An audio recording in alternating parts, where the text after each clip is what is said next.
This video is sponsored by Full Moon Features. If you love horror collectibles, make sure to check out Full Moon's Tiny Terrors. Stick around for more information at the end of the video, or go to the website in the link below. Good evening, campers, dreamers, and babysitters. And yes, we are back on the train of Splatterthon here with another exclusive review. Yes, this was something I was very much looking forward to.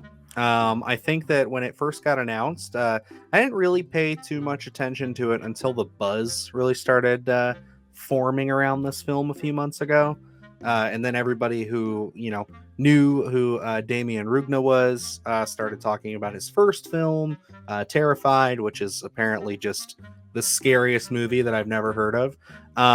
It's just one of those things where this just really started to build and build and build for me. And when it was at Fantastic Fest, I really, really tried my best to get us a copy of this to cover during that. But we didn't have to wait long. We did actually get hooked up by Shudder to cover this, which was nice of them. But as of recording this, the film is out. It is in theaters. It is not on Shudder yet, so we're technically covering it for the Shudder release. But it is available in theaters and has been since this past weekend. And it's been getting a lot of positive buzz for the most part, I would say. I haven't really seen anything that negative. Luke, what is the word around the campfire on When Evil Lurks for you? Oh man, it sounds like it's pretty wild, at least prior to, now I know, but prior to actually seeing this one. This wasn't something that I had kept tabs on either. I know you mentioned it during Fantastic Fest, but I didn't really look into it. And then over the past, I don't know, probably last week, really, I started seeing it pop up on all our social media, and all those big headlines of saying how disturbing and wild this film was. So it was something that, piqued my interest right away, as, we love covering that kind of stuff. So I was super excited when I saw this pop up in the email saying, hey, we get a screener for this one. So I was right out of the gate really excited for this. Absolutely. And yeah, this was again one I was pursuing. So when we got it and when we actually got to sit down and watch it, I had high expectations. And, that's never something that is good to go into a movie with. I would say you try to want to go into movies with just zero expectations, let your mind go, just say, hey, I'm going to let this movie, do what it does, and then I will judge it on those merits.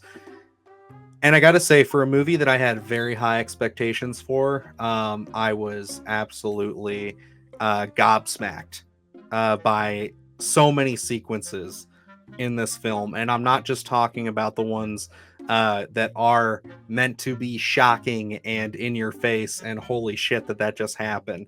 I really, really liked When Evil Lurks. Yeah, I think this one here, watching it, just opening up, you're not really sure where they're going with it. Even knowing a little bit about the concept, I read the little synopsis of it, but it doesn't really give you too much detail of anything. And then really getting into it. I mean, this thing is a wild ride. Like, that doesn't even define this that enough if you haven't seen it. It's just going from one event to the next event and just being sucker punched one time after another, it feels like, because there are just so many crazy things happening throughout this film. And even just when that very first element that kind of makes everything spiral out of control shows up on screen, absolutely jarring stuff, great effects. It's just something where you're instantly grossed out, but absolutely intrigued. And it's hard to kind of keep that momentum throughout the entire film. And I feel like When Evil Lurks does that easily. Yes, I will say, and I won't dive into this right away, there's a little bit of a pacing issue for me here in the third act. But I want to talk about the positives first, because there's a ton of them. I mean, again, I think that the thing that this film's getting a lot of headlines for is just the shocking, disgusting violence, acts of violence, things that happen in this film that surround the violence. It's there. It's one of those. This is a movie that is no holds bar. There is a moment, and I'm stealing this from a few reviews that I watched today, just because, again, I've been holding off and I really wanted to see what people were really saying about this. But there is a moment, I agree, where everything falls off the table. You know, you always can assume that there are safe characters in movies, especially horror films. But there is a moment in this very specifically that is going to shake people. I mean, for me, it shook me. And, you know, I'm not easily shaken unless you're the uncle. But you know, that was totally different reason, completely different reason of a movie there. This was one of those holy shit, this is actually happening. And the way that that scene is presented and the way that it's shot, it's kind of mind blowing in a sense of just what they were able to show, and just like how like the images were so fast and flashed so quickly. It very much feels very Texas Chainsaw Massacre to me, except instead of not showing anything, they still show it. But that movie does a similar style where it's like things happen so fast that your brain almost, I think, makes up more than what you actually saw. And I just found myself genuinely being not only shocked, but appalled. Again, gobsmacked is the word that I'm using a lot to describe this feeling.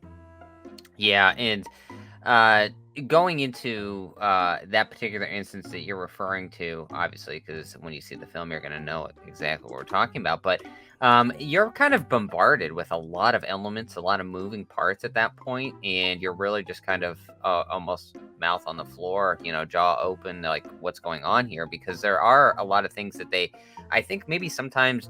Especially like those kind of big general audience American films kind of shy away from. Whereas, you know, looking at something like The Uncle, now looking at When Evil Lurks, um, even You Are Not Me to an extent, I think they really lean into a lot of stuff that I think maybe sometimes um, things that are made American properties that are made for American audiences don't really go that route with. And that's what When Evil Lurks is like. You can easily feel that as soon as you open up that everything is on the table. No one is safe because of the element that they throw in here. But that is something where the scene Dylan's referring to, I felt it, and I'm feeling like it's no secret that you're almost anticipating what's going to be happening. And Yes, it's it, telegraphed for sure. yeah, and it's one of those things where it doesn't necessarily come out of nowhere. It's more so, are they really going to do this? And you know, Hmm. it's kind of one of those things where when they finally do it, it doesn't. It still packs that punch. It doesn't lessen anything. It's just you're still in awe that they actually pulled the trigger on that, and you're actually seeing it happen on screen. Yeah, and I think it's to the extent, really for me, that's what it was, because like it's clear anybody who, you know, watches and studies films is like you see it, and I think that that's something very intentional that Damien Rugna does in this film is he telegraphs a lot of these moments of big shocking violence. You see them coming. You know, it's very intentional. There's another element to this later on in the film that when a piece of information is revealed, I did see that coming just by how the camera work was being used throughout the sequences involving this character. And it's one of those things for me that even though, yes, it is telegraphed, it is working to its advantage because, like you said, they're going to do it. How are they going to do it? And I think that the scene that we were talking about there is really the catalyst of this whole film that sets everything off and really saying, okay, I've seen what this film is capable of. Now, what's it going to do? Because that's where I think everything pops off in a sense. Now, don't get me wrong, the film up until then is very interesting. They do a wonderful job of world building in this film. There seems to be a lot of lore behind this, and I guess you would call it. They call it in the film a possession. So I guess that's what we're dealing with here. But it's one of those things where it's like they do a lot to build that through dialogue and through conversation. Again, there's no real exposition here. There is towards, I want to say, the end of the film, right at the start of the third act, but it's nothing that doesn't feel unnatural. It's nothing that doesn't feel earned by that point. The rest of the film really kind of uh, drip feeds you this information as the characters are dealing with it. It seems like something they're very familiar with. They understand the ramifications of, but we as the audience don't. And I think the way that they wrote it and the way that it's performed is done excellently. Yeah, and that's one of the big positives for this film where, I talk about hand holding a lot of the time and really walking your audience through every little detail where when you're watching When Evil Lurks, now there's an almost an ingrained lore already established that we're not privy to, and then we kind of learn it, but the characters have already learned it, and it's just kind of ingrained in their society. It's kind of like, oh yeah, and they're kind of explaining a little bit, but everyone only has parcels of knowledge where it's like, um, you're dealing with a couple different age groups, and it's like, the adults know so much about it, but then the older people know even more about it, and you're kind of getting little bits of knowledge throughout, but it doesn't feel unnatural. It feels like, conversational in a sense, and we're kind of still wondering. And I like that idea of not everyone being new to the situation and learning just like the audience. It's like, oh yeah, we already kind of know this stuff, and we know some rules that you should be doing and shouldn't be doing. So you have to abide by those, or else all hell's gonna break loose, which is what we see in When Evil Lurks. But that was one of the big positives for me, is that this kind of just established lore that we're kind of taking face value, and that these characters already know, and then we're kind of just learning. We're kind of everyone's already at the table, and we're kind of just sitting down figuring things out. Absolutely. And I want to say that the main cast here is really solid. We have our main character Pedro here, who is played by is I want to say it's Ezekiel Rodriguez. I apologize if I got your name wrong, sir, but I thought that he was excellent. It's one of those things where this character has a lot of weight that he's got to carry on his shoulders throughout the film, and it's all intentionally put there. And I mean, it's one of those things through the film as you're watching this, you kind of get the sense that, it's nothing that he didn't really do to put himself there. I mean, I guess the way I'm trying to say it is that he put himself there. Like his choices, his mistakes, the things he did are the reason why his life is the way it is. So they never sit there and try to play like, oh, woe is me, like, feel bad for him. It's like, no, this is very much a situation that he fucked up, and like, he understands that, at least to an extent. And to see him try to rescue people or loved ones in a sense, and try to do his best to be that good guy.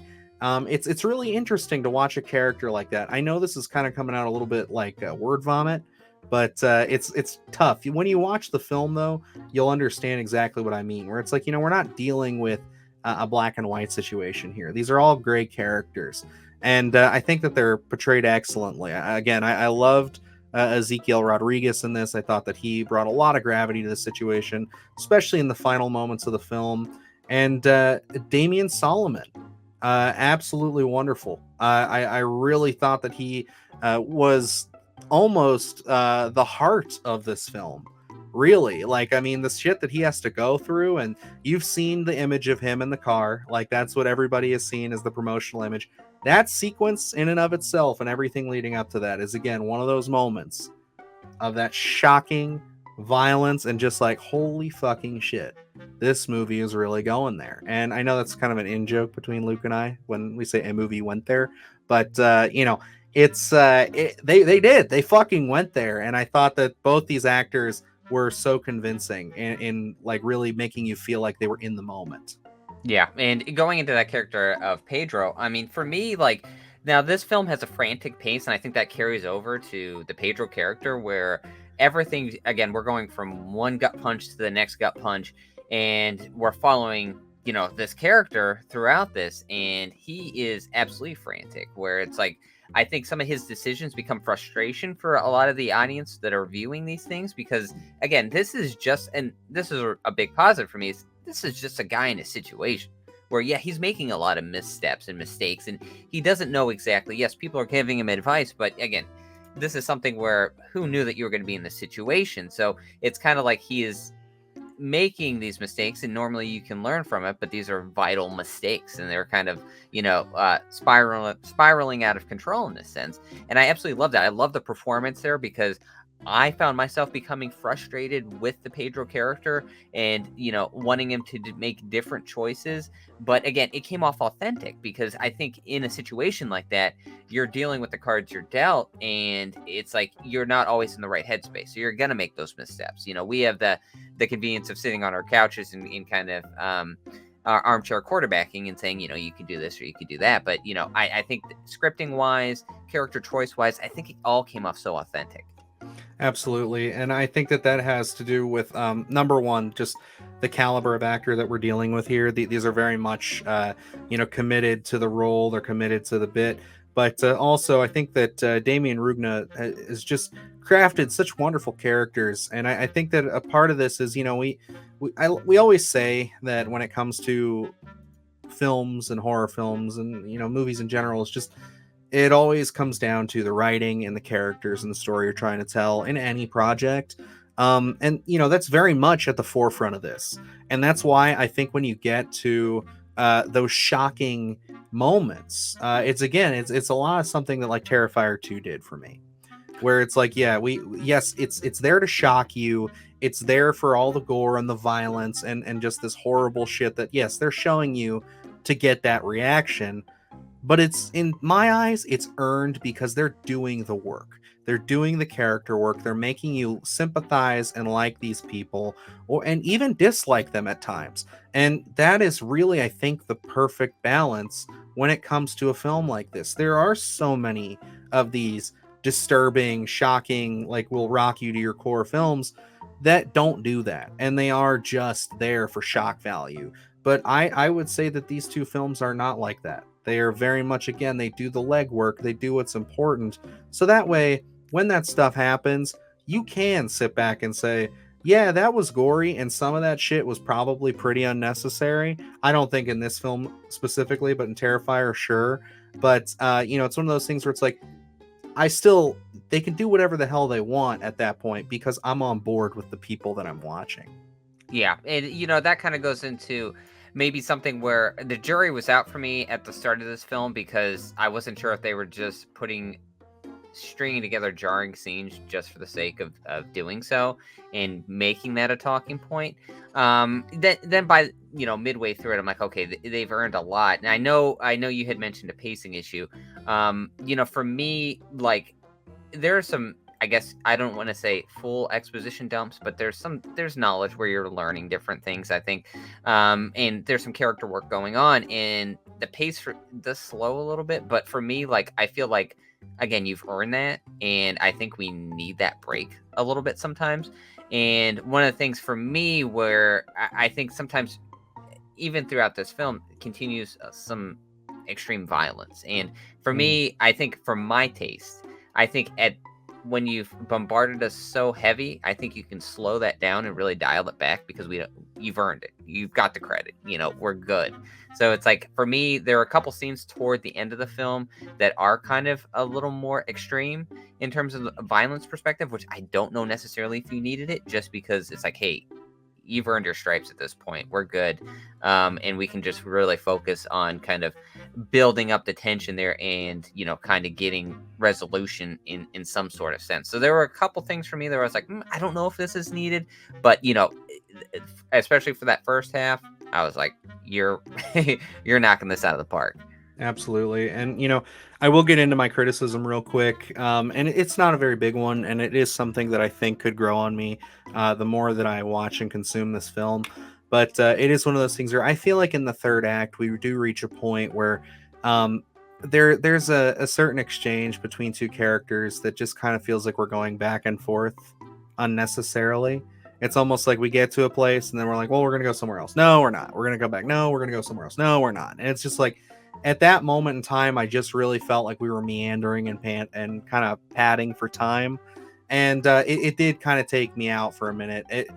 I think it was only that noticeable for me because I was so invested throughout the entire film that as soon as that happened, the little hiccup, I was like, oh, okay, we were at such a good pace. Like, let's keep things going here. Again, it's something I can forgive. It doesn't really sit there and ruin this film for me in any stretch of the imagination, but it is a way that I felt, and it's something that I noticed, and I should note it in this review to be fair.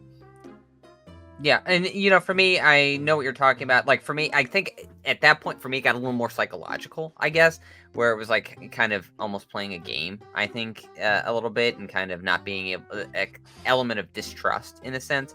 In for me, it kind of we're kind of going back and forth, and I thought I was like, okay, it's an interesting take on it. Where it's at that point for me, I mean, you can pretty much do anything that you want because of everything that we've went through at that point. So sometimes I think we need those kind of let's catch our breath for a second and prepare for the next sucker punch that we're going to be getting.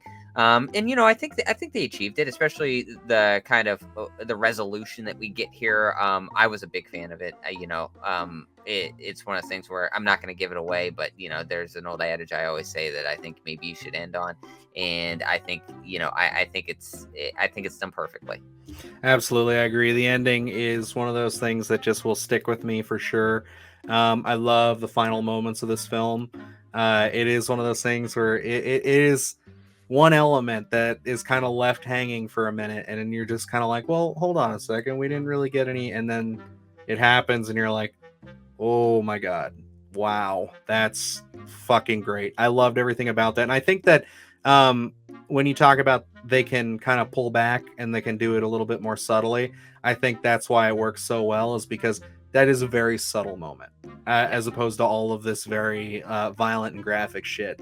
And yeah, I think that this is just a wonderful film. I mean, like, for something so grotesque, and I'm not even just saying in the violence aspect, like the practical effects here are just they're on point, and they are going to gross you out. There's a specific character in general that is just meant to, essentially make you grab your barf bag. And I love it. I think that there's so much in here. There's so much I want to go back and study. I am eager to own this film on 4K, Blu-ray, whatever the hell it comes out. But when it hits Shudder, believe it, I'm going to be watching it. And I have already started just today writing an essay on this. I'm going to be, hopefully within the next month or so, releasing this to you guys, where I can kind of dive in a little deeper on just the lore of this film, because that's something we can't even really touch. I don't want to touch too deeply on, because I don't want to give anything away. It's just really well done. And I think in a week where we've had Exorcist Believer, and then I saw this, it just kind of shows me that it's like, you can do a possession style film. And again, I don't know if I completely qualify this as real possession, but you can do that style of film so unique, so fresh, and so new, that it's just like, yeah, there is no excuse for why Exorcist Believer came out the way it did, in my opinion.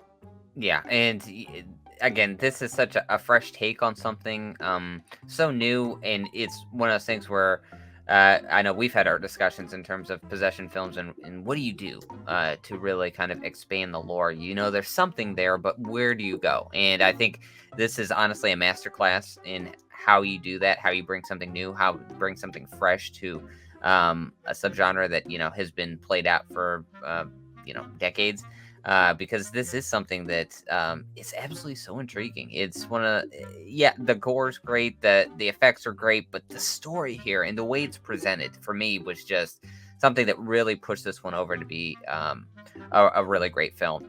And it was funny because you mentioned Terrifier 2, and I had sat down, reflected on this after I had watched it, and I was like, did we just see 2023's Terrifier 2? Because it was one of those things where we went to the theater for Terrifier 2, and we're absolutely so pleased with the gore, with the storytelling.